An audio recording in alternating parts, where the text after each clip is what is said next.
U zhvillua aktiviteti përmbyllës Vaudesi, destinacion turistik. Ky projekt kontriboi në zhvillimin e zonës së Vaudesit për të bërë një destinacion turistik tërheqës me bazë komunitetin përmes disa faktorëve. Në këtë rrugtim, një kontribut të rëndësishëm ka dhënë dhe ky projekt.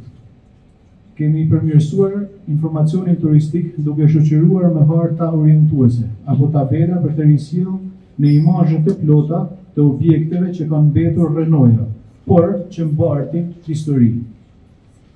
Krahas trajnimeve të vazhdueshme, veçanërisht për të rinjët, rreth 50 persona janë punësuar pas ndjekjes së këtyre trajnimeve. Infrastruktura turistike në zonë kërkon përmirësim dhe shtim të kapaciteteve për ushqim dhe akomodim. Ku dhe këtu projekti ndihmoi për nxitjen e disa iniciativave që kontribojnë në përmirësimin e shërbimeve në fushën e turizmit. Në shikimin si qark, do të thosha se është një paketë e plot, një ofertë e plot turistike që çdo turist ka çka t'i ofrojë ky qark.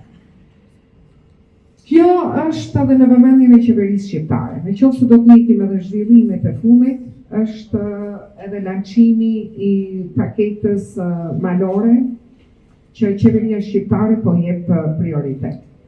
Gjithashtu edhe një pjesë e infrastrukturës që qeveria shqiptare po investon pikërisht për të aksesuar këto pjesë të ofertave turistike që ne i kemi në asetet e qarkut të Shkodrës. Pjesë e këtij aktiviteti ishin edhe përfaqësues të delegacionit të Bashkimit Evropian. Ne besojmë se zhvillimi i turizmit do të vazhdojë edhe pas përfundimit të këtij projekti, sepse kemi parë një angazhim nga të gjithë aktorët gjatë kësaj kohe. Unë do të sjell familjen time këtu për të bërë hiking. Unë do t'i tregoj se Shqipëria nuk është një vend që ka vetëm turizmin detar, por edhe atë malor.